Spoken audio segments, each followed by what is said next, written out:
Drop shadows are a great way to add depth to your designs. Today, we'll look at Affinity's drop shadow feature, and I'll also show you how you can make shadows manually. So let's jump in.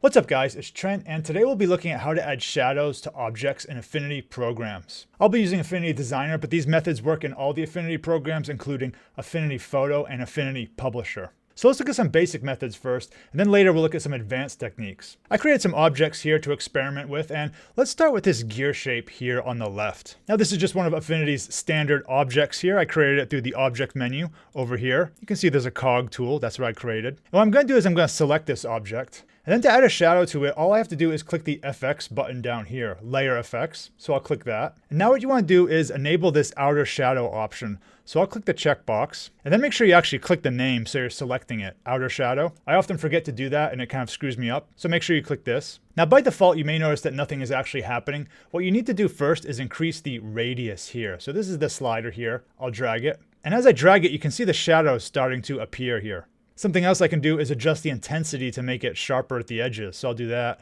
And you can see as I increase it, the sharpness of the edge is becoming stronger. Now the shadow is kind of centered around the object here. What I can do is I can change the offset. So let me drag the offset here. And as I drag it, this will skew the shadow to the side. Now the direction it goes will be determined by this angle down here. So as I turn the angle, I can have the shadow going in different directions. By default, it snaps in 15-degree increments. But if I hold shift, I can make it go by more gradual degrees. I can also click in here and type something. So if I type 45, I can get the exact number I want. Now we also have this color option here. By default, it's black, which is mostly useful for shadows, but we can change it to something else if we like. I can change it to some type of pink or blue. You can change it to whatever you want, but I'll just put it back to black for now. Now when you're done, you can just click the close button here, and we can see our shadow has been applied.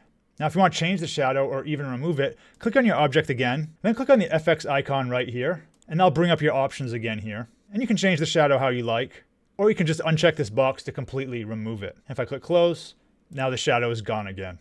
Now creating shadows for freeform shapes that you drew with the pen tool works exactly the same way. So here I have this curve I made, and I'll just click the FX button again. I'll click shadow, check the box, and I have a shadow there.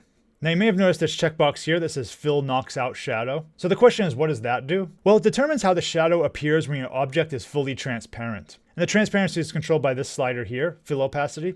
So right now the box is checked. If I make my object completely transparent, you can see the result is this. My object is completely transparent, but the shadow is being blocked like an object is actually there. So sometimes this might be what you want. But if you want to act like the object isn't there when you make it fully transparent, uncheck this box here. And now we have the shadow fully appearing again. So it's up to you whether or not you want to have this box checked. I'm just going to put the opacity back to 100% and get back to normal. So with text, the shadow feature again works exactly the same. I can select my object. I'll do FX, and I can add a shadow to it. Let me show you another cool effect called Inner Shadow. And that has this option right here, Inner Shadow. So I'll check the box. And this option is very similar to shadow, except it puts the shadow inside the object. I can change the offset, change the radius, the intensity. I can change the angle. This inner shadow feature is really cool for making it look like text is cut out of another object. We can also apply shadows to image objects. So here I have this orange. I have it selected down here. Let me apply a shadow to it. So I'll click FX and I'll say outer shadow. And you can see we have a nice shadow effect going there. Now let's look at this other image here. I'll select it. I'll say outer shadow. Now if I apply it here, you notice something happens. And that is that the shadow is being applied to the outside edge. So the difference between these two objects is this orange here has a transparent background and this apple does not. So the shadow effect is going to take into account whether your image is transparent or not. To show you what I mean by the transparency, if I take both these images, if I drag them over this blue square, you can see the difference. So it's good to try to get an image that's transparent in the way you want it to be. Now there are ways you can add transparency to this image in Affinity Designer. What I can do is I can go to the pixel persona here. And then with the selection brush tool, I can select my apple. I can click refine to make it a little cleaner. I won't go into too much detail on how to use this tool, but be sure to check out my video on the selection brush tool if you want more details on how this is working. And then I'll apply the output to a mask. And I'll apply the mask to my image. And now you can see my apple is transparent. This is what it looked like without the mask, and then with the mask, the background is gone. So now I can go and I can add an effects to this, and I can give it a shadow. Now how good the shadow looks will depend a lot on your underlying image. You'll have to make sure that the lighting looks correct, but making the background of your image transparent is a good place to start. You can also apply shadows to groups of objects. So here I have these 4 objects. Let me select all of them. I'll press Ctrl G to put them in a group. Now with the group selected, I can click the Layer Effects button. And I can go to my outer shadow. And if I add a shadow, it will apply to all of them. I'll close this. And now you can see that all the objects in my group have a shadow. Now something you want to be aware of is that the shadow is applied after all the shapes are composited. What that means is that if I overlap the shapes like this, you'll notice that the areas of overlap don't have a shadow. So you can see in the areas of common overlap, shadows aren't being applied to each other. So to get around this, you can actually just have the objects be at the top layer outside of the group. So let me copy and paste these at the top layer.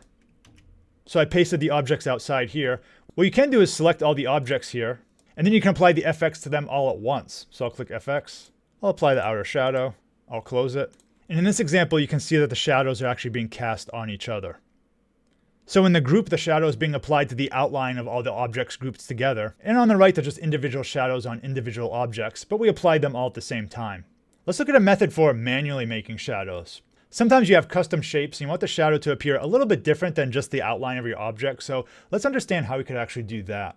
So first, let's make a basic shadow for this circle here. So selecting my object, I can just make a copy of it. I'll hold Alt and click and drag. Now what I can do is I can make it gray.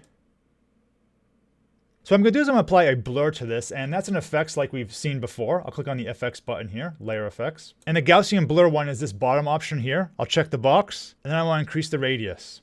So you can make it be to what you want. I'll choose something like that.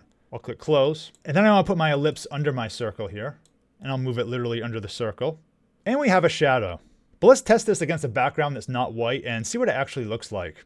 Let me create a square here. I'll make it orange. Now if I move my circle and the gray shadow over it, put it right there, and you can see it doesn't actually look that great.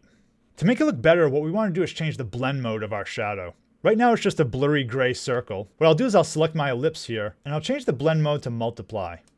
And now what it's doing is it's truly darkening the orange below it more so it looks better. And that's how we create a manual shadow. And what's cool is I can take this ellipse and I can give it different shapes. So maybe I want this shadow to be down here. So now I have a shadow that's a different shape for my circle. Another cool thing we can do is add more interesting shadows for text. So let me copy this text here. I'll make it gray, and then I'll add the FX blur to it. FX Gaussian blur. Let's just put it somewhere in the middle there. I'll set it to multiply. And now I can flip my text over. So I can click this button here, flip vertical. And if I put it there, I'll put it behind my words. It starts to look like it's casting a shadow. But because it's a vector, we can do other things to it. We can squish it a little bit. I'll click this button down here, warp group.